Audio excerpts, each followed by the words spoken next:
Oi, gente! Sou Marilene Rabelo, sou produtora cultural, feminista, cineclubista, forrozeira e feminista e tô aqui hoje pra gente fazer o nosso quinto episódio da segunda temporada do Marilene Conversa nesse mês mais que especial.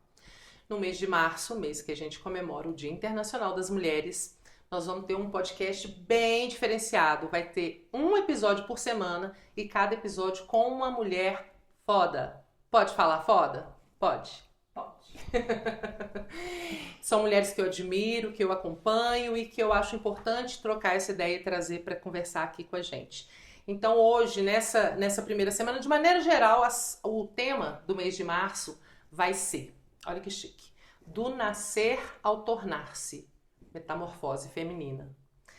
Essas metamorfoses que a gente passa, né, baseado também nessa frase clássica aí da Simone de Beauvoir, que não se nasce mulher, torna-se. E é isso, quem que somos nós quando nascemos e o que a gente vai se tornando ao longo da vida e das fases que a gente vai passando. E para abrir o mês de março, assim, ó, lá em cima, quem que é a nossa convidada maravilhosa? Giza Alexandre, que vai se apresentar aqui para vocês hoje. Olá, eu sou a Giza. Eu sou de Três Pontas, estou aqui conversando hoje com a Marilene. E conversando porque até a gente começou conversando já sobre essa metamorfose, né? Eu acho que eu sou uma mulher de fases e de metamorfoses e que passou por várias coisas e eu acho que a gente podia começar até com isso, comentando o quanto que a gente estava falando das nossas diferenças, nossas transformações e que hoje eu me acho mais bonita e a gente se conhece há tanto tempo, eu disse que ela também está mais bonita, mas na verdade essa beleza quer muito dizer do que a gente era fisicamente naquela época, às vezes não nos comporta hoje. Então, é essa que é a Giza, uma pessoa que está em constante transformação e satisfeita com o que tem se tornado. Ah, nossa, isso é muito poderoso. Né? Ô, gente, a gente está aqui hoje com uma câmera só, como vocês estão percebendo. Então já peço desculpa de antemão, porque se eu olhar para ela, eu não olho para vocês, se eu olhar para vocês, não olho para ela, e tô conversando com ela, olhando para vocês, enfim. Vai acontecer algumas situações aqui, a gente releva e passa por cima, porque o conteúdo do que está sendo dito é muito mais importante do que esses detalhes, né? E aí, puxando aí o gancho do que a Giza falou, eu acho que assim, ela falou que a gente se conhece há bastante tempo, e eu acho que a gente se conheceu no momento pelo menos na minha vida, foi um momento de um divisor de águas. Foi um momento onde eu estava numa fase que eu estava retomando as rédeas da minha vida na minha mão. Eu tinha me tornado mãe há pouco tempo e depois que eu me tornei mãe eu fiquei numa situação que eu saí da faculdade, fiquei muito vulnerável financeiramente ali naquele momento. E quando eu venho para Varginha em 2013, aí eu tenho um emprego, eu consigo comprar minha casa, eu estava me estabelecendo, colocando minha cabeça mais em ordem depois de ter passado por Vale das Trevas. Então era esse momento de reerguer, de aprumar o corpo, né? Quando eu conheci a Giza. E a gente se conheceu no momento onde eu estava lá para performar uma palestra sobre o que é ser mulher no SESI, né? No Dia das Mulheres, sempre em março, né? Bombando aí para falar sobre esse tema. E a Giza estava lá, linda e plena, para fazer uma dança do ventre. E aí ela fala: eu trabalho na prefeitura, eu trabalho só de homens, desenvolvido por homens, e tô aqui toda gata sexy.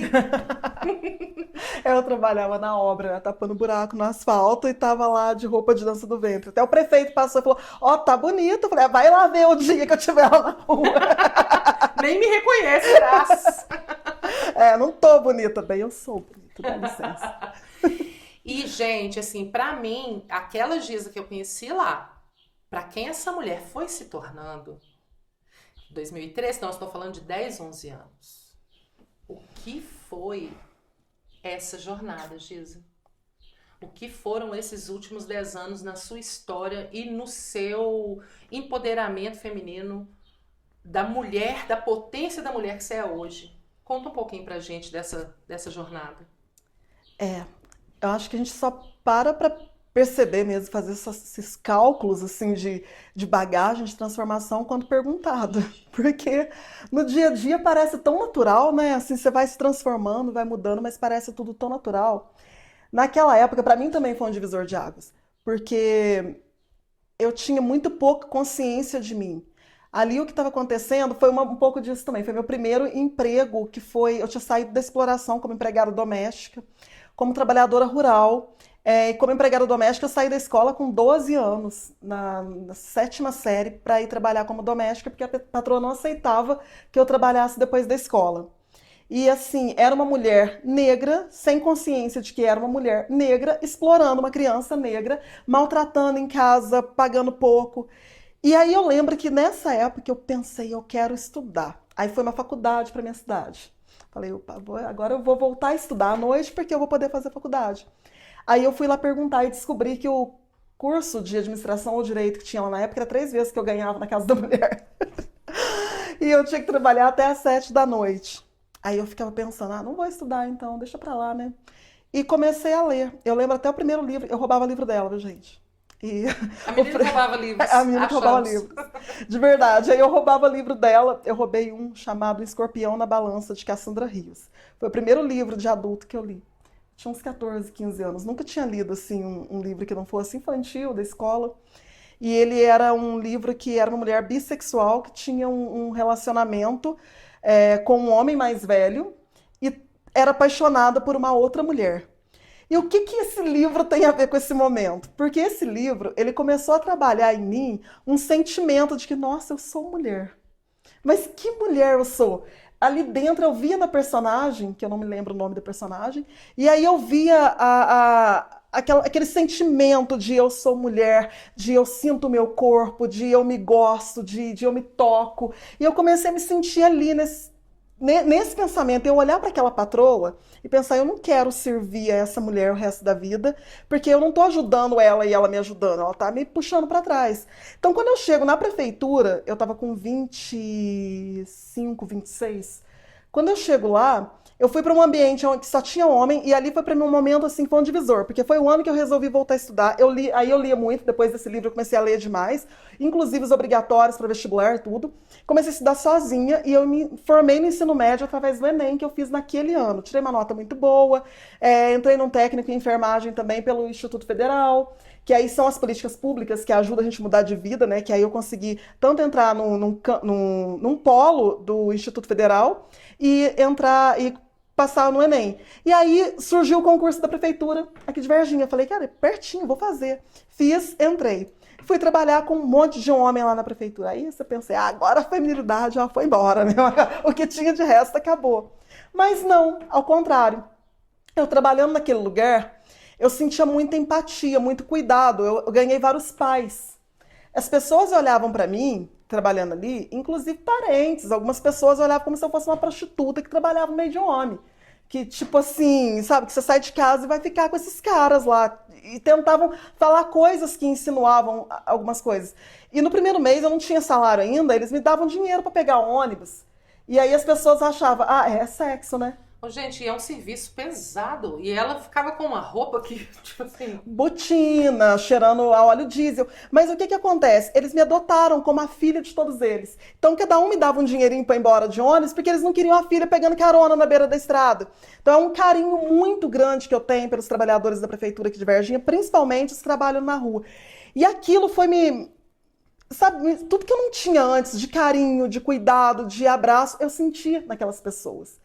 Quando a gente se encontrou nesse dia foi porque eu vi que, acho que foi o SESMIT lá da prefeitura que fez o evento, lá no SESI. E aí eu senti, eles me convidaram, você pode ir, eu ia apresentar uma poesia que eu tinha escrito. Não ia dançar. Mas a poesia, como ia ter uma dança que seria da Ela e Ana, e aí ia ter uma dança lá, eu falei, vou fazer uma coisa parecida, que eu tinha uma poesia parecida, e eu fui a caráter para apresentar a poesia. Ela quebra o pé no dia da apresentação, eles me pedem, você dança também? Eu, dançava nada. Interpretei, fingi que dançava. Aí dancei também, apresentei. Ficou muito bacana, foi muito bom, até assim, a roupa começou a cair no meio do negócio. Sorte que eu pensei, vou pôr um sutiã por baixo. A roupa caiu no meio do negócio. E aí eu conheci a Marilaine, e eu vi meu primeiro contato com uma mulher falando de feminismo, mas daquela forma, que não era o que a gente pensava como senso comum, sabe? Ela estava falando de coisas como eu via a mulher em casa, como antes era assim, tipo, não, o feminismo vê a mulher em casa como uma mulher oprimida. Marilaine mostrou o contrário, ela mostrou o poder da mulher na casa dela, o poder daquela mulher em qualquer lugar que ela esteja, inclusive ali. E ali eu comecei a ter contato com outras coisas. Eu tinha cada pensamento retrógrado, a Marilane me abriu a cabeça várias vezes. Eu acho que todas nós tivemos, fomos criadas e forjadas nesses pensamentos retrógrados. A gente foi criada para isso, para reproduzir o que já vinha. Tudo isso que a gente avançou, por isso que assim, tem muito questionamento sobre março, 8 de março. É comemorar? Não é comemorar? Eu penso o seguinte, tem muito chão para caminhar? Muitos quilômetros para caminhar, mas a gente avançou sim. A gente avançou principalmente no entendimento da mulher que somos. A gente estava conversando aqui um pouco antes de começar a gravação, eu, a Giza e a Flávia, e aí isso a gente, hoje, mulheres que são mais velhas do que o que a gente sempre foi, né? Hoje é o mais velho que a gente já foi, mas que se sentem mais à vontade com seus corpos, com a sua aparência, com a mulher que se tornou, que sente orgulho dessa mulher que está se tornando, que a gente ainda não está pronta, a gente ainda está em construção e vai morrer assim. Então, tudo isso, toda essa conquista e essas mudanças de pensamento, elas aconteceram nesses últimos 10 a 20 anos. Então, esse avanço ele é o fundamental para dar o alicerce para todas as outras mudanças que precisam vir depois disso. Então, assim, não é só comemoração? Não. É dar parabéns? Não. Né? Mas é a gente, nós mulheres, reconhecermos quem a gente era ontem, como é que tá hoje. Então, quando a gente resgata aí a Simone de Beauvoir, quem foi a mulher que eu nasci? Eu nasci para ser uma mulher servil ao meu marido? Eu nasci para ser uma mulher que tivesse vergonha do meu corpo, que tivesse o tempo inteiro comparando o meu corpo com outras mulheres? Eu nasci para ser uma mulher que competia com outras mulheres pela atenção dos boys? Né? Então, todas essas coisas que a gente foi mudando da concepção, né, do que eu nasci para ser e como eu educo a minha filha hoje, então a gente vê que sim, que a gente avançou e que, é claro, os avanços têm custo, os custos são altos. A gente, né, todo mundo fala, mulher guerreira, mulher não sei o quê, e a gente fala, olha, a gente é guerreira por falta de escolha, anjo. Ninguém aqui estava querendo ir pra guerra todo dia, não. Ninguém perguntou se eu não queria ser rainha. Queria sim. Não é? Queria descansar? Absolutista. Queria. Cadê? Cadê o descanso que a gente não consegue? Olha, porque a Giza tá falando disso tudo, dessa jornada toda, e ela ainda vai falar um pouco mais dela, e é isso tudo com 3 filhos. Porque aí é um outro recorte. Você vê a vida profissional de uma mulher que sai ali de uma empregada doméstica, então, que tinha poucas promessas de carreira, do que ia fazer para se sustentar, e que ainda hoje dá seus pulos aqui, mas hoje já tem um horizonte, um norte muito maior, muito mais amplo, muito mais promissor. Mas isso tudo, nessa jornada toda com 3 filhos. E 3 filhos a gente sabe, por mais que eles tenham pais, e pode ter um pai mais presente ou menos presente, a gente sabe que a responsa, na maioria das vezes, tá nas nossas costas, tá no nosso nome. E isso é absorção de vida total, é vida ser mãe. Não tem fim de semana, nem férias, nada. Né? Então, assim, tudo isso ainda... Você tem 2 meninas e um menino. Então, você viu, a sua mais velha tá com 17? 18. E a menininha? 8, fez 8 agora. 8 e 18. Então, assim, hoje já é uma mulher e a outra ainda é uma criança. Então, das suas duas, você já deve ter diferença de como que você educava a primeira e como que você educou essa hoje. Então, é isso que eu quero trazer para esse momento. Além, né, do que a gente precisa avançar, e eu não estou desmerecendo isso, mas reconhecer que a gente tem caminhado. A gente não pode esquecer de valorizar os passos que a gente dá, porque senão fica uma luta muito inglória. Então a gente precisa mesmo falar assim, olha, tá vendo isso aqui? Precisa melhorar? Precisa. Mas a gente já avançou, já. E mudanças históricas, gente, nós estamos falando de uma vida inteira de opressão às mulheres. Não vai mudar na nossa encarnação. Não vai, porque tem muita gente ganhando com a nossa opressão. Então tudo que a gente se liberta já é muito ousado, já é muito revolucionário, né? E aí, assim, Giza, uma das coisas que eu queria saber, que eu vou sempre perguntar para as meninas que vierem aqui no podcast de março, é quem foram essas mulheres referências, sabe? Que a gente estava ali vivendo a nossa vida e aí, como você disse nesse livro, daí você leu o livro e falou, olha, essa mulher, ela sente, ela deseja, ela se apropria do corpo dela, ela... Aí você vai olhando para uma outra, faz isso, faz isso. Então, assim, como é que foram essas mulheres e como elas nortearam, assim, o seu caminho? Então, buscar referências, às vezes, é uma coisa tão confusa que quando a gente acaba encontrando referências que a gente não buscou, né? Tipo, esse livro foi o primeiro que eu li, assim. O primeiro livro que eu li realmente com vontade adulta foi de uma mulher, que é a Cassandra Rios, e a personagem mulher também. Mas depois, quando eu passo a pensar no que são as minhas referências, em quem me transformou no que eu sou hoje, começa por mulheres que não estão nos livros, por mulheres que não são estudadas, que não estão em lugar nenhum que você vai procurar. São mulheres que estão na minha família, são mulheres que estão escondidas, invisibilizadas. Por quê? A gente pensar em todos esses estereótipos de gênero que coloca a mulher quando nasce, até eu comento isso no meu livro, tá? Quem não leu ainda, Vozes do Campo, que fala sobre a opressão das mulheres do campo, né? E é um livro contra a violência doméstica da mulher do campo, que é bem diferente do recorte da mulher da cidade. Eu só escrevi porque eu não achei esse recorte. Eu precisava fazer um estudo, não achei o recorte, eu mesmo fui lá e fiz o estudo durante 4 anos. E aí, o que acontece? No livro, a gente começa pensando, buscando alguns pensamentos da Scott, de algumas outras autoras, sobre o que esse estereótipo de gênero coloca sobre a mulher quando ela nasce. Primeiro, coloca a divisão dela em um lugar no mundo que ela nasceu. Às vezes, quando se coloca, pensa assim, nasceu para servir, mas até onde vai esse serviço? Porque tem a diferença do servir da gente que é pobre e tem a diferença do servir da mulher que é rica, que às vezes é para ser servida, mas também não é para fazer nada, é para ficar ali sendo servida por outra mulher, né? Para explorar outra mulher, e é para ela também naquela família dela, não, ela não precisa nem preocupar com o dinheiro, que já tem um homem para cuidar do dinheiro dela. A herança, não, o marido cuida, tem que casar com o marido ali, não sei o quê. Então acaba tendo tudo isso de pensar que uma mulher ela não pode ser capaz de cuidar do próprio dinheiro, de cuidar da sua vida por fora, de pensar um plano de saúde, de pensar a viagem, como é que vai ser organizada, para onde que vai, e desde a pobre, que não tem a condição de planejar nada na sua própria vida, quando ela nasce, olham para ela e falam, vai ser isso, você não tem essa condição, você é uma mulher, você não pode fazer isso. E a gente não pensa com a genitália, né, gente? A gente pensa com a cabeça. Então, a primeira divisão é essa. E aí vem a segunda divisão, que é onde eu penso, nesse livro é um pensamento que a gente foi construindo, que é sobre a divisão sexual do trabalho.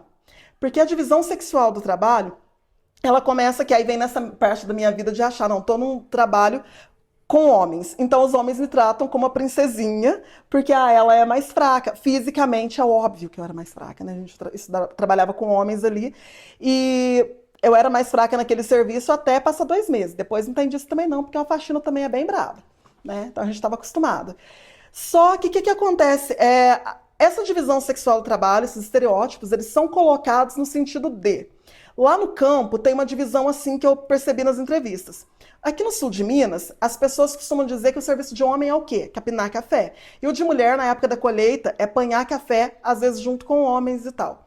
Então, o capinar café se paga mais do que quando você vai contratar para fazer serviços de plantio, outras coisas que mulher pode fazer.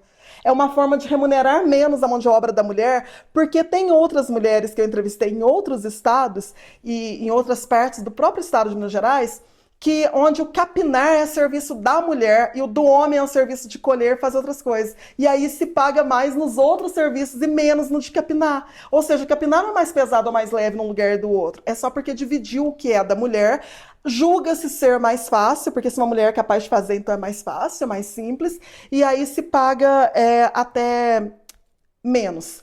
E por que essas mulheres são minhas referências? Porque hoje a gente fala muito, muito, muito de que as mulheres são competitivas, que no ambiente de mulheres trabalhando junto, elas competem entre si. Como eu disse que eu trabalhei num ambiente de um homem, era tranquilo, tal, porque era princesinha, mas que as mulheres se degladiam para chegar em um certo espaço. Mas se a gente for puxar um pouquinho atrás, por exemplo, eu venho da roça e essas mulheres que eu entrevisto são da roça. Ali, bem, não tem esse negócio de briguinha de mulher, não, porque a gente só pode contar com nós mesmo. Uma vai ganhar nenê, ela foi pra cidade. A outra vai lá, fica com a chave da casa dela, recolhe a roupa dela, dá comida pro menino dela, pega o menino e leva pra casa. Lava a botina do marido da outra que não ficou lá, que foi trabalhar, ela que foi fazer isso. Então, as mulheres se entendem nesse senso de comunidade. Quando a outra volta do hospital, a vizinha já tá com uma canjinha lá pra outra, a outra dá banho no neném, a outra cura o umbigo. Então, se a gente começar a resgatar um pouquinho dessa mulher, que não tá tão longe de nós, não é uma ancestral lá atrás, período neolítico, não, é uma mulher da agora. Sim. Minha mãe, tipo, minha avó, essas mulheres se unem em comunidades e entendem que a sua sobrevivência depende dessa união, depende dessa força. E um dos jeitos da gente conseguir escapar, né, desse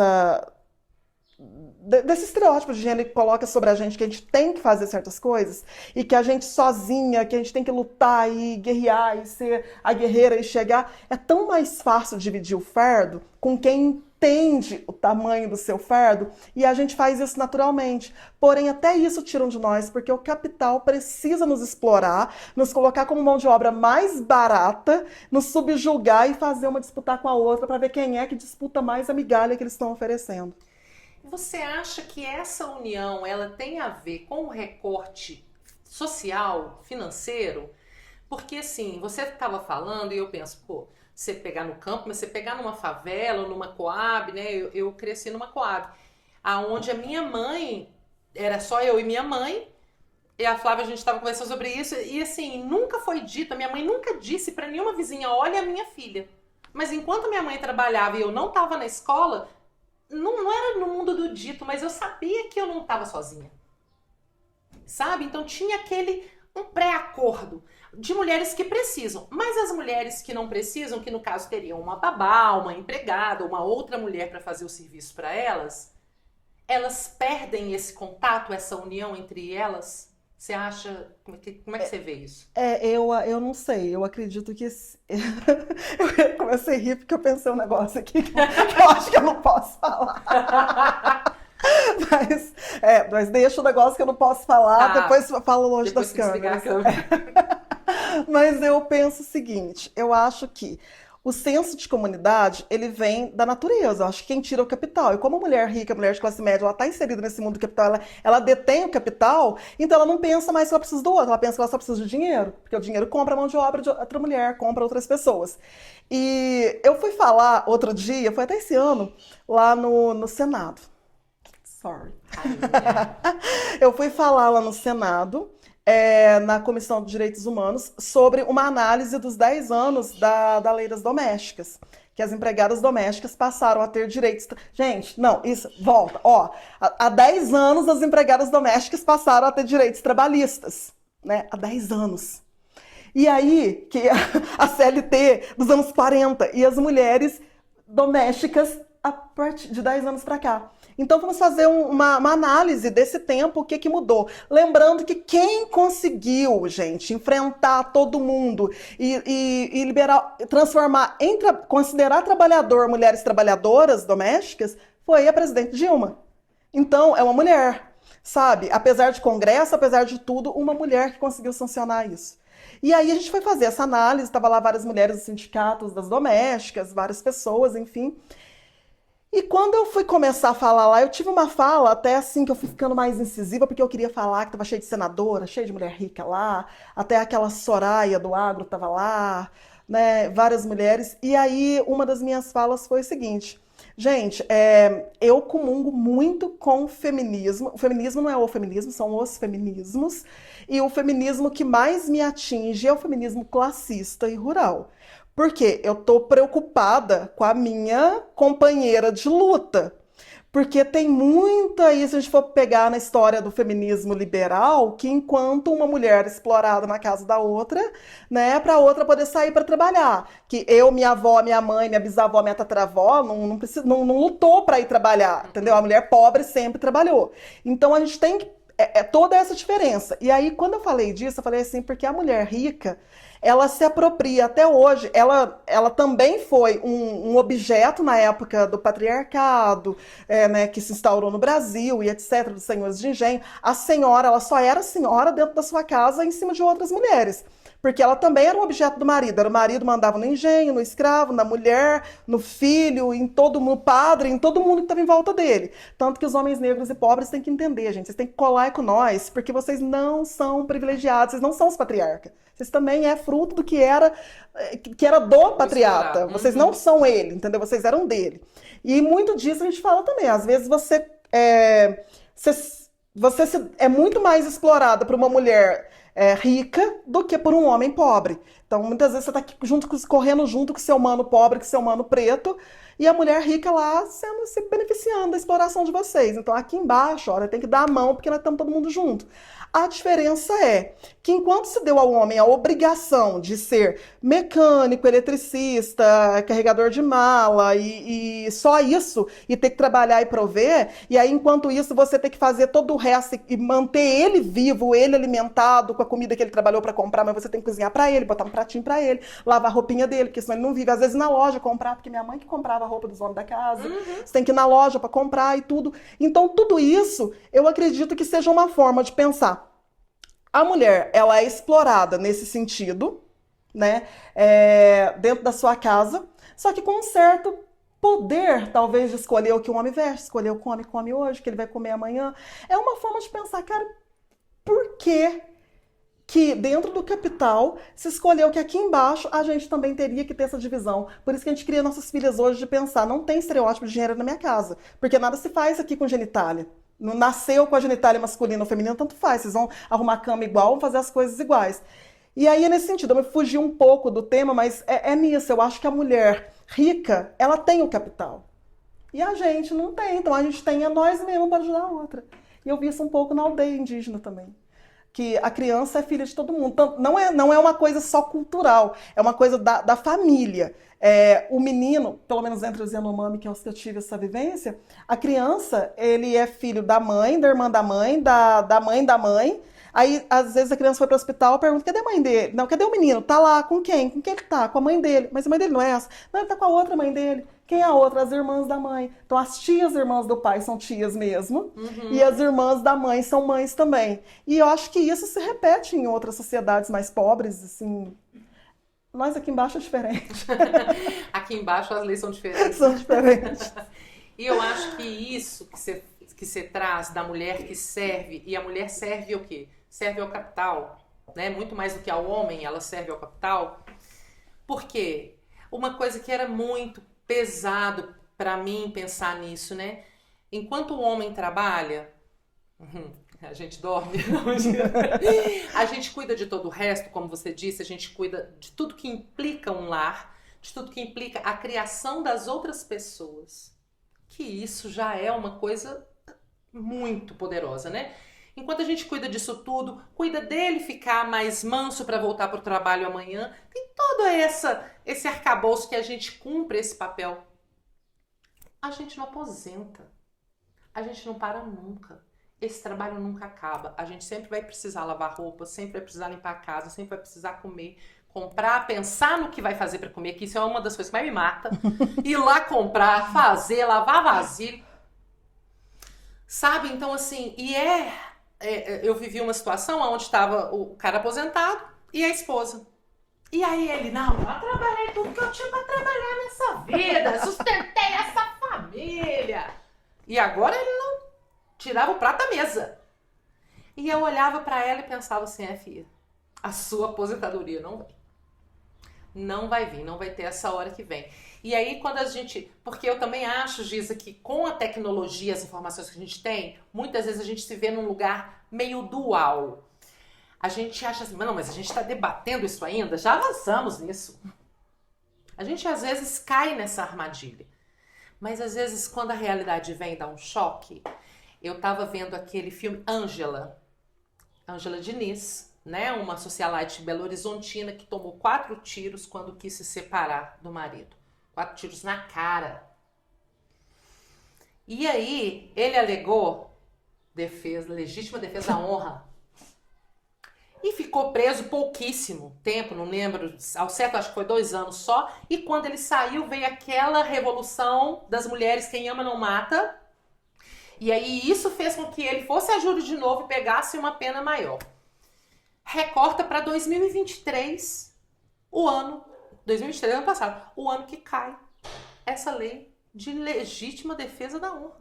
Até o ano passado, um homem poderia utilizar desse abrandar de pena de legítima defesa da honra, ao alegar que essa mulher era uma mulher livre sexualmente. Essa era a alegação. De duas pessoas solteiras, eles não tinham filhos, e ainda assim valeu. E o que é? Aí, então, assim, é o que eu falo, que é uma armadilha, porque a gente avançou, mas é muito quilômetro para avançar, então a gente fica naquela coisa aqui, porque esse cara não me sai da cadeia e agora me escreve um livro para contar a versão dele da história.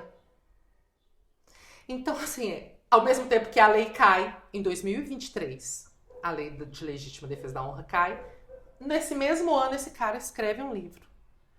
Então, tá vendo? Assim, parece que sabe o joguinho de tabuleiro? Você tirou no dado 6 e tá lá, recua, ande pra trás 5 casas. Então, você achou que você avançou 6, mas você avançou foi só 1, mas você deve dar pra trás. Aprendeu nada, né? Ainda saiu, ao invés de falar, não, fiz errado mesmo. Não, fui preso e vim escrever um livro com a minha versão. Por que eu fiz? Sim, porque eu amava demais aquela mulher, não conseguia cogitar a possibilidade de perdê-la. Ô, meu amor, você mais que perdeu, você matou ela. E assim, tem uma coisa que muita gente fala. Homens, mulheres, se você abrir um Facebook, você vai achar aquela esgotolândia andando ali em comentários, e talvez até aqui depois, a gente não sabe os comentários que vem, de dizer, não, mas os homens amam mais que as mulheres. Porque o homem, quando ele ama, às vezes o homem passa a vida toda, ele ama uma vez só, ele não é capaz de perder, ele ama uma vez só. Ele ama você, mas ele transa com 300 ao mesmo tempo que ele tá com você. Gente, sem julgamento moral nenhum, que eu não tenho esse problema não, tá? Mas então vamos ser sinceros, ele ama você e as outras 300, ou ele não ama nenhuma, mas eu amo tanto você, eu transo com as outras porque eu sou homem, eu tenho minhas necessidades, mas você não. Você é a que eu escolhi para lavar minha roupa, fazer a minha comida, porque eu te amo. E se você se separar de mim, ou se você for transar com outro cara, eu vou te matar, porque eu não suporto ficar sem você. Agora, vocês mulheres, não. Vocês são ruins. Vocês vão embora, vocês largam a gente, vocês... Então tem esse pensamento ainda dessa coisa da honra, de que é porque um homem, ele ama demais.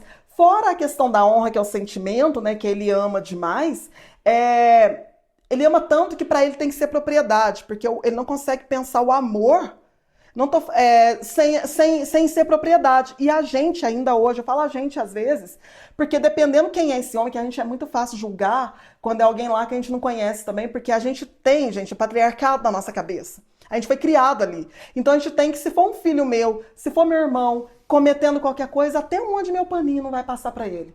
Sabe? De achar, não, aquela mulher fez isso mesmo com ele, não sei o quê. Então a gente tem que pensar isso todos os dias. Conversar isso todos os dias e trazer pra gente. Porque enquanto a gente tá no papel, pensando, eu tô no papel da vítima. Mas e quando o agressor passa a ser alguém que eu amo? Aí é pesado pensar também que a gente vê tanta mãe, sabe, passar a mão na cabeça do filho agressor. É a honra dele. Ela fez isso com ele mesmo. Sabe? E a gente querer passar aquele paninho. Agora, fora essa lei que caiu só agora, a gente teve também, quando eu estava fazendo as pesquisas recentemente, que hoje ainda não se entende, tá na lei, né? Mas não se entende a violência sexual cometida pelo marido, que é o estupro marital. Na lei, até, se eu não me engano, até 2007, 2009, foi bem por ali, que deixou de existir isso no Brasil, que era assim, quando um homem de fora, na rua, estuprava uma mulher, ele não cometia um crime contra ela, ele cometia um crime contra o marido ou contra o pai dela. O crime era contra alguém da família dela, um homem da família. O homem, né? O homem que a detinha. Sim, o dono dela, né? E aí, se esse marido que estuprava, não era considerado crime, porque ele não comete crime contra ele mesmo. Então ele não comete crime contra a honra dele, independente do que ele fez ao corpo dela.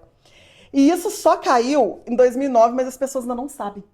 Porque quando eu fui fazer essas pesquisas em 2016 até 2020 para sair esse livro, na roça, muitas mulheres achavam que não, que era obrigação. E vai ter gente vendo isso aqui achando, mas é obrigação, casou para quê então? Você tá falando de lei que caiu tardia? A lei da virgindade, gente, até 2002, um homem podia pedir cancelamento do casamento se a mulher não fosse virgem. E aí, quando a gente fala assim, olha, não é o cara, não é o CPF do cara, é toda a sociedade, como ela foi construída e como eles foram inseridos dentro ali dessa construção de entender essa propriedade. Porque era assim, inclusive na lei. A mulher pertencia ao pai ou ao marido. Tanto que ela não podia ter bens e imóveis no nome dela. Não podia. Ela podia trabalhar já, mas não podia ter uma casa, um lote no nome dela. Isso foi ontem, tá? Isso eu não tô falando do tempo das carochinhas, não. É ontem. Então, tudo isso que a gente veio transformando e dizendo, né? Eu vou trabalhar um filme que chama O Corpo é Nosso. E aí, uma moça lá do filme diz assim, parece redundante ter que dizer que o nosso corpo pertence a gente, parece que não precisava falar isso. Mas precisa. Porque realmente os homens se sentem donos desses corpos. Então, se ele está com vontade, precisa saciar a vontade dele. E eles se acham também no direito de julgar a gente pelos nossos corpos, pela nossa aparência. Você falou da Dilma, nenhum presidente, por mais feio que ele fosse, ele sofreu nenhum ataque como a Dilma sofreu sobre a aparência dela, pelo fato de ser mulher. A gente teve aí no Big Brother também as pessoas que são camarote, então quer dizer, a gente pressupõe que acessou a informação. Elas sabiam que estavam sendo filmadas. Não pegou desentendido, não foi uma gravação que a gente pegou. Elas sabiam que estavam sendo filmadas e completamente à vontade para falar de corpos que performam o estereótipo da beleza, do padrão da beleza feminina. Se sentiram à vontade para isso. Por quê? Aquele corpo que nem era uma mulher que namorava com ele, com nada. Ela estava na mira. Então já é motivo suficiente para eu poder dizer, tá legal, não tá legal. E isso é o que eu falo, que a gente estava conversando aqui sobre se sentir à vontade. Eu sempre falo isso, sabe, Giza? A minha revolução tem muito a ver com eu me sentir à vontade no meu corpo. E isso ninguém tira de mim. Eu posso estar em sobrepeso, eu posso ser uma mulher mais velha, mas eu tô à vontade com o corpo que eu tenho. E o tanto que isso incomoda. Porque, mano, as mulheres que performam padrão, elas não se acham bonitas, elas não se sentem à vontade no seu corpo, porque tem um joelho que tem uma coisinha, aqui eu tenho uma gordurinha. Quando que a gente vai se sentir à vontade nos nossos corpos? Ah, não, o dia que eu fizer uma lipo, não vai. Não vai ser esse dia. Desce dessa ilusão, porque isso também não é uma verdade. A gente foi feita para isso. A nossa infelicidade com os nossos corpos, gente, você tem noção do mercado que a gente gira com a nossa insatisfação com a nossa aparência? Você tá doido? Então, tipo assim, não convém estar à vontade com quem você é e com quem você aparenta. Inclusive, o capital, ele usurpa tanto tudo isso que se a gente parar para pensar, a gente tem que tomar cuidado com certas coisas. Por exemplo, hoje eu tenho cabelo crespo. Quando você me conheceu, não era. Sim. Quando você me conheceu, era alisado e tinha aplique. É um pouquinho de aplique, mas ele era alisado. Agora, recentemente, eu usei um cabelo alisado, eu uso apliques, uso lace, uso trança, porque hoje eu sinto que eu usar o que eu quero aparentar aquilo naquele momento, eu quero olhar pro espelho e ver aquilo, ou não quero precisar, vou pintar, não, quero dessa cor, vou lá, compro e boto, né, que é mais rápido. Mas naquela época não, naquela época eu usava por uma necessidade. Qual era a necessidade? Tentar atender o padrão, né? Gente, eu pesava 55, 56 quilos. Tentar ter um padrão. E a outra coisa era porque eu tinha consciência de que esse cabelo não arrumava emprego. E eu nem podia processar, ainda não existia a lei que eu podia processar alguém porque não me dava emprego por causa desse cabelo. E ainda não posso. Vou dizer por quê. A lei permite, sim. Hoje tem essa confusão do que é o racismo, o que é a injúria racial. Embora a injúria racial seja equiparada ao racismo, mas eu não conheço ninguém que foi preso. O que é? A injúria racial quando eu xingo e coloco a raça junto, né? Mas a questão do racismo é bem mais embaixo, porque o racismo não é o falar. O racismo é o que eu faço, que eu impeço aquela pessoa por causa da sua etnia de acessar determinados direitos. Como, por exemplo, nós duas estamos em igualdade aqui de conhecimentos e de experiência e a gente está aqui sentado esperando para fazer uma entrevista de emprego. A pessoa pegou meu currículo sem olhar minha foto, e o seu também. Aí agora ele chega aqui, ele vai ter que decidir, por que eu faço? Isso aqui tem o cabelo branco, isso aqui tem o cabelo crespo, é mais fácil pintar ou alisar? Porque eu vou ter que escolher uma das duas. No geral, é mais fácil pegar a pessoa branca. A negra é, né? Mas eu não vou falar nada. Às vezes, aí se eu tenho mais experiência que você, se eu sou mais apta para aquela vaga que você, e ainda se ele não me escolheu, ele vai dizer que eu não atendo ao perfil. E eu não posso processá-lo por racismo. Porque ele não me disse, e eu não tenho uma testemunha que disse, que ele não me escolheu pelo meu fenótipo. Então, a gente não põe ninguém na cadeia por racismo. E o mercado que está ali era o mercado que eu atendia, o mercado que eu gastava ali todo mês comprando produto para alisar o cabelo. Por quê? Porque eu não tô no padrão branco, mas como é que eu ganho da mulher que está sem pintar o cabelo? Pelo menos meu tá alisado agora. Né? Então, sim, eu te olho sorridente, mas eu consegui a vaga, porque eu alisei meu cabelo. Então, é essa coisa de pegar as lutas. Por exemplo, a gente, mulher negra, não achava maquiagem. Hoje eu tô com um tom de maquiagem que tem o tom do meu corpo. Tô nada, misturei 3 bases. É muito caro para achar uma da cor do meu tom.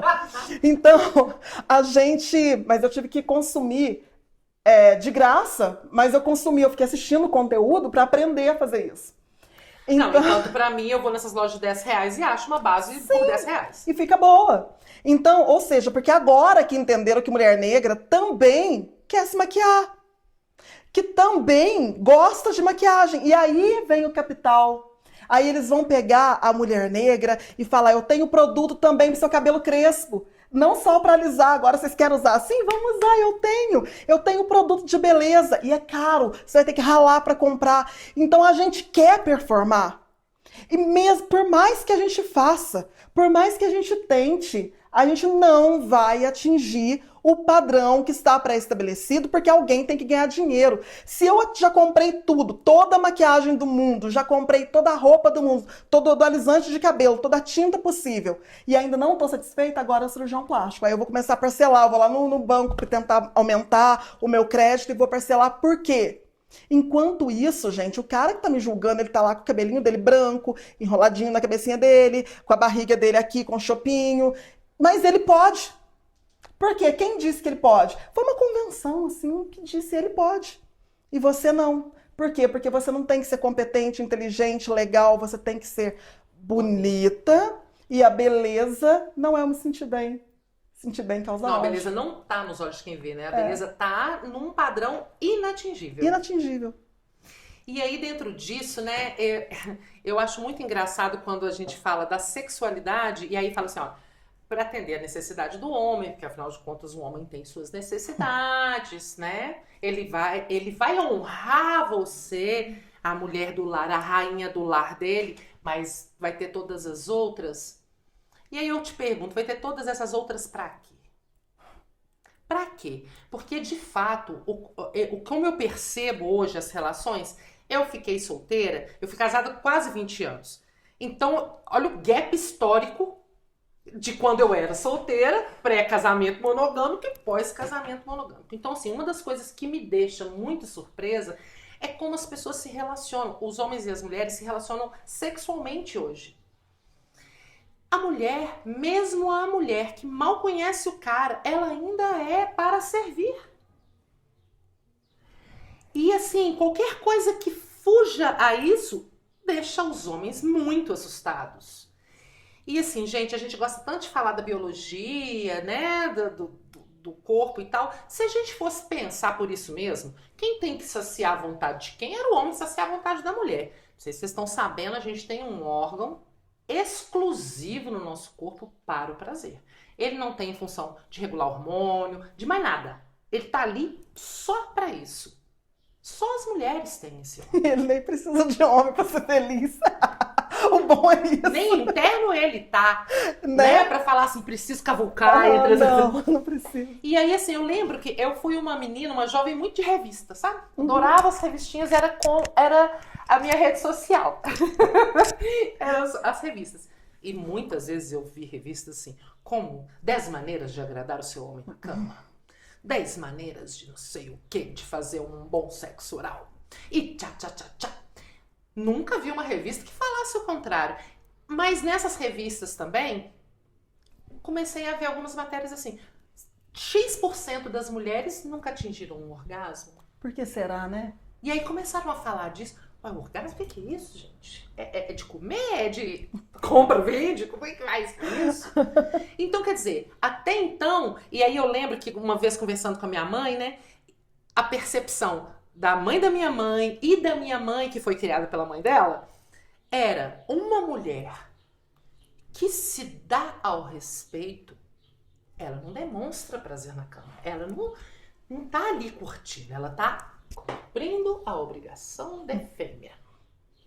Uma mulher que demonstra prazer na cama, ela não merece respeito. Ah, a mulher paga. Mas ela também não tá sentindo prazer. Ela tá fingindo o prazer, porque ela tá sendo paga. Na maioria das vezes, ela não tá degustando daquilo ali também. E aí, a gente veio dessas mulheres que não tinham a propriedade do prazer dos seus corpos, nem as que viviam de sexo, muito menos as mulheres de respeito. Então, a minha geração, e junto com a sua ali, foi a que começou a falar assim, uai, então isso não é só pra ele, não, é pra nós. Uai, eu também posso me divertir aqui? Então tudo bem que a gente esteja nessa transição.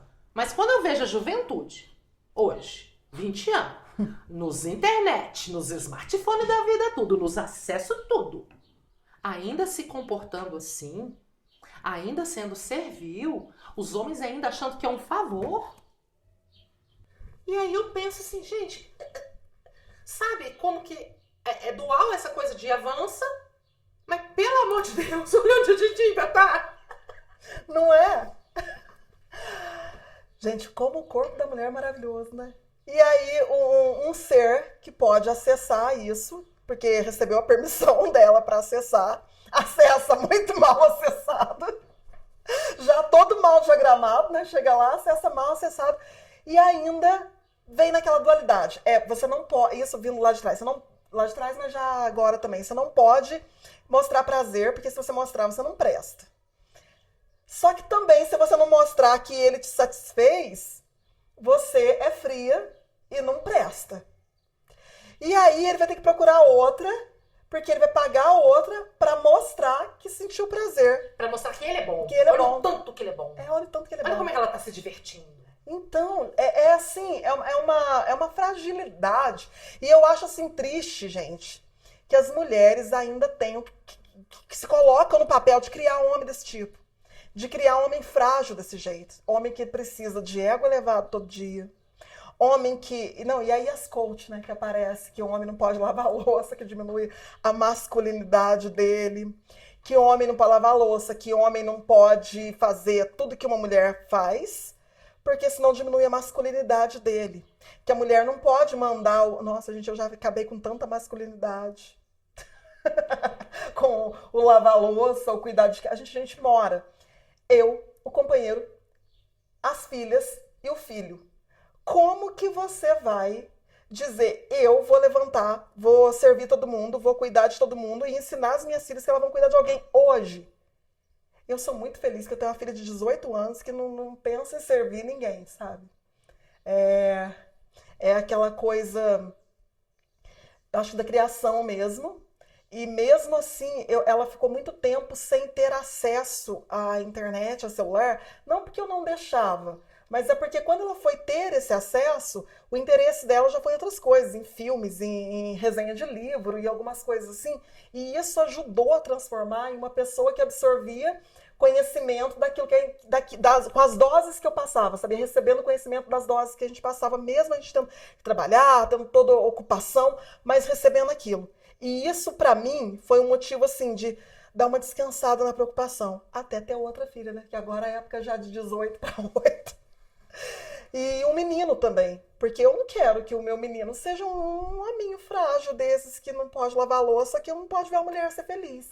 Ou que não pode ver a mulher ser gorda, que ofende. Uma mulher gorda sorrindo. Gente, uma mulher gorda dançando, uma mulher gorda sendo feliz, usando uma roupa curta, que ofensa. Por quê? Porque é um corpo de alguém que eu não aceito que esteja feliz. Uhum. Não pode. E aí eu até falei isso num outro podcast, porque assim, existe uma coisa das mulheres que se esforçam muito pra performar o padrão, que quando elas veem alguém que não performa o padrão se aceitando confortáveis nos seus corpos, é muita afronta.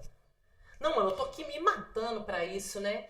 E aí a gente falando da sexualidade também, eu lembrei de uma coisa agora, que também é uma diferença entre a mulher branca e a mulher preta.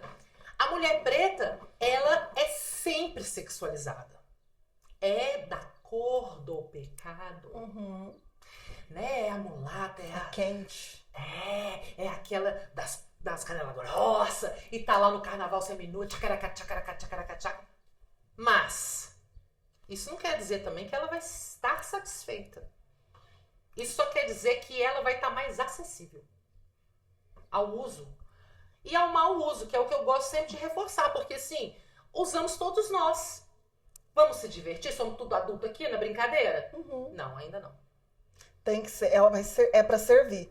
E aí, quando essa questão desse recorte ainda da raça, eu acho muito interessante colocar que a gente tem dois tipos de mulher negra, que quando termina, que vem da época do Brasil colônia e ele perpassa e ele permanece, que é a preta chamada de a neguinha, que é a mulher negra, que é a negra retinta, gorda, que é aquela que não performa nem a gostosa, que é aquela para ser a mãe, a ama de leite, que hoje ainda é a cozinheira, que é para ser quem serve, quem limpa, quem cuida. E a outra que é a mais miscigenada, que o rosto pode ser um pouco mais fino, com traços mais delicados e lembra a mulher branca. E essa é a mulata. Aí essa é a gostosa. Essa é aquela que vai dançar, essa é aquela que você espera que saiba sambar. Se perguntar para uma se não sabe, nossa, como assim? É aquela que tem que ser. Ou seja, a preta para cozinhar, a mulata para transar. Mas para casar, nenhuma delas. Ainda bem também, né? Porque se for para casar... ninguém quer também uma maldade dessa. Se for pra usar mal usado, que usa uma vez só. Exatamente. É menos ruim, não se sintam usadas, tá? Descarta isso também, essa porcaria que não serve pra nada. Mas é nesse sentido, de achar, essa mulher aqui, ela é gostosa e tal, mas ela tem que ter esse padrão de beleza próximo ao da mulher branca, só que com alguns atributos que é pra mulher negra, que é a pele mais escura, né? Um pouco mais escura, não preta.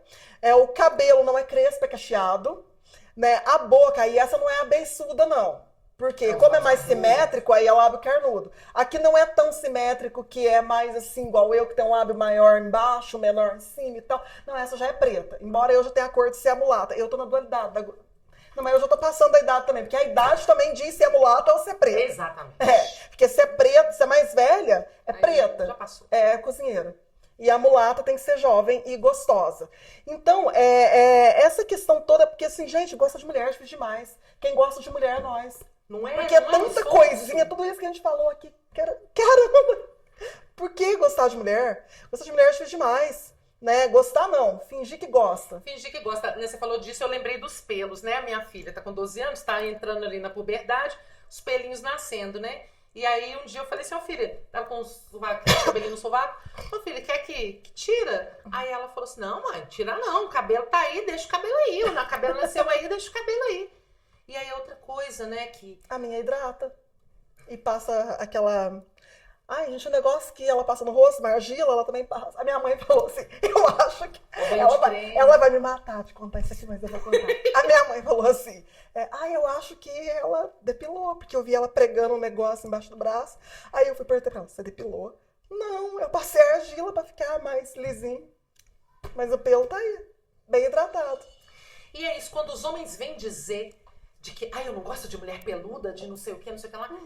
A gente está falando de um corpo que tem pelos. Os pelos que não estão ali, eles foram tirados. Não é um corpo mais feminino.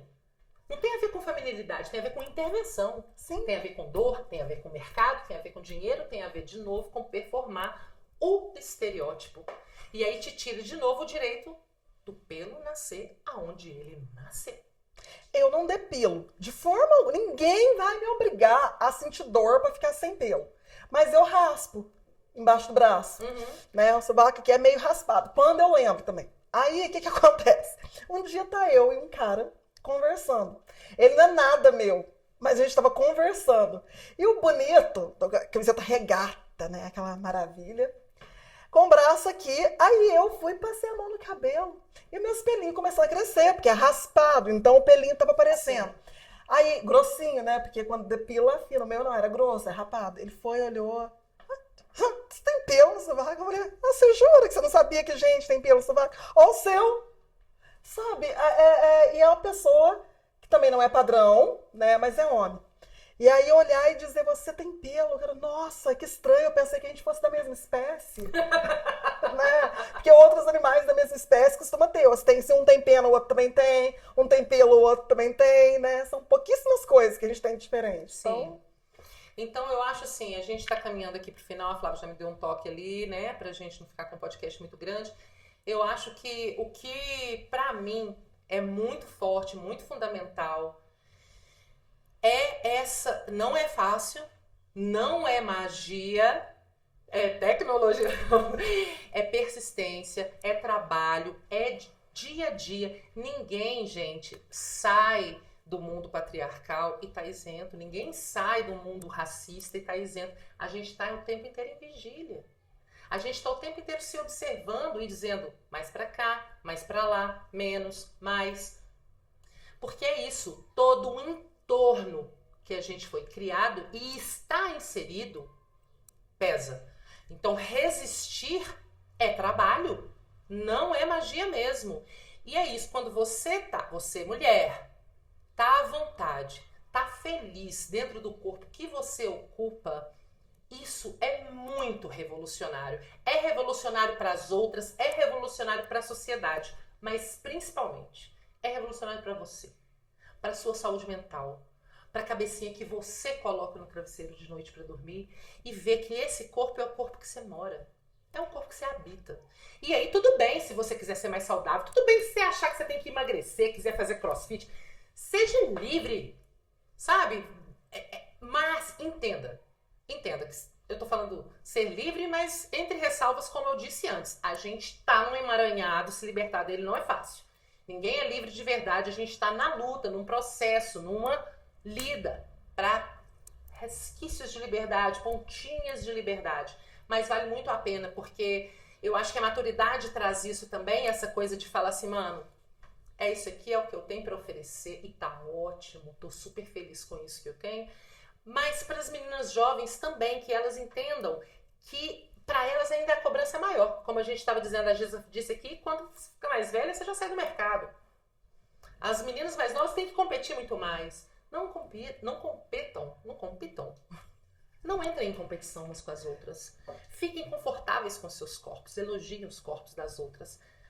E isso vai trazer para vocês, gente, olha, uma paz. Porque é atormentador quando eu sou uma mulher que já fui muito gorda, magra, já fiz muito esse processo sanfona. E quando a gente tá muito na pira da aparência do nosso corpo, isso consome a nossa energia, mano. A gente não rende, a gente gasta nosso tempo, nossa energia, nossa saúde com isso, com essa preocupação. Então, assim, podendo ser feliz, seja. Ser feliz também é bem revolucionário. E podendo estar à vontade, busque isso, sabe? Estar à vontade, reconhecer o seu corpo, olhar e gostar dele. Ele é o seu corpo. É você que mora dentro dele, sabe? E aí, para passar para você, Giz, queria que você falasse algo que você acha que eu não perguntei, que a gente não foi, mas que você acha que é importante ser dito. E fazer sua fala final, sua conclusão. Fica à vontade.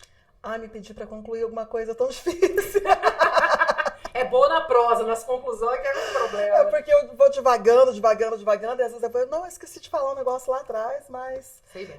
A gente sempre conversa. Eu acho que essa conversa é muito, muito boa. E nesse sentido da liberdade, eu gosto de citar a El Que Maravilha. Ela falava assim, que perguntaram para ela, por que você é tão livre? Ela disse, quem disse que eu sou livre? Eu apenas me dou o direito de escolher em qual prisão eu quero estar. Então, já que a gente está num mundo que já tem esse histórico, esse processo histórico que teve, o país que tem esse processo histórico que teve, A gente está nesse lugar, a gente está nessa classe social que eu não escolhi, tá? Deixa claro. Que eu não escolhi estar. E a gente está no mundo, no capitalismo que é ferrenho e quer sempre desvalorizar a gente, para a gente lutar para valorizar um pouco, para desvalorizar mais, para não nos remunerar pouco, para a gente ter que gastar muito e ficar nesse emaranhado nessa prisão. Se a gente puder escolher um pouquinho perto de quem vai estar, o que eu vou ler, o canal que eu vou consumir, o mínimo de coisas que não te faz, sabe, seguir só a manada e ser aquilo sempre, preocupar com o julgamento e tentar ser aquela massa homogênea, porque a gente quer ser visto, mas a gente quer que certas coisas não sejam vistas. Então, no geral, você quer seguir ali aquela massa homogênea, todo mundo igualzinho, todo mundo juntinho, porque se você se destacar um pouquinho por ser diferente, você vai levar, você vai começar as pessoas te apontar, ali, ó, aquele ali tá diferente. Mas esse ser diferente é só individualidade. E quando a gente não tenta performar para o outro, a gente já ganhou. Porque a gente tentar ser a gente um pouquinho só eu mesmo. O que eu gostaria de dizer hoje? Não é ótimo, né? Ah, você pode? Não poder até posso, mas eu não vou, porque hoje eu vou ficar dormindo. Isso eu não quero. Eu não quero, isso é tão libertador. E assim, é escolher a prisão? Sim, eu podia estar lá hoje, divertindo, fazendo qualquer coisa, mas eu não vou, sabe? Então, eu acho que esse escolher a prisão que você quer estar. Hoje o mundo é muito difícil, sempre foi, mas a gente tem outras dificuldades hoje, não é diferente. São outras, que até minha filha gosta de rir também, que quando a minha mãe fala assim, o povo de hoje, não sei o que, né? Aí ela fala assim, engraçado que eu tô lendo um livro de 1400, não sei, bolinha, e lá eles dizem também, esses jovens de hoje.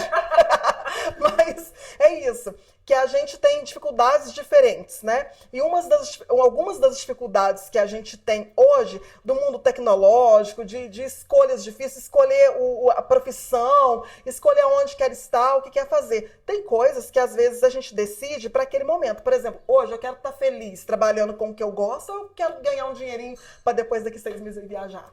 Então, são coisas que eu posso escolher. Se eu puder, escolha. Se não puder, gente, pensa o que eu vou escolher. Eu vou ficar com aquele cara ali só porque ele é gatinho, bonitinho, ou eu vou ficar com o chuveirinho do banheiro que me faz gozar sozinho e feliz. Então, é isso. Obrigada por ter convidado. Escolha. Eu que agradeço demais você, toda a parceria nossa. Você é uma mulher que traz essa referência para mim de se reinventar, de se transformar, de seguir, de cada vez mais, abrindo essa cabeça. Mano, eu te admiro demais, Giza, tudo que você trouxe para sua trajetória, o tanto que você floresceu e o tanto que você tem para florescer ainda, meu amor. Porque você tá só plantando. Vamos plantar junto e ajudar a outra a regar. Se precisar, mas ela regar um pouquinho. Sim. E olha, gente, se liga que nesse mês, então, de março, toda semana vai ter uma mulher foda aqui conversando com a gente.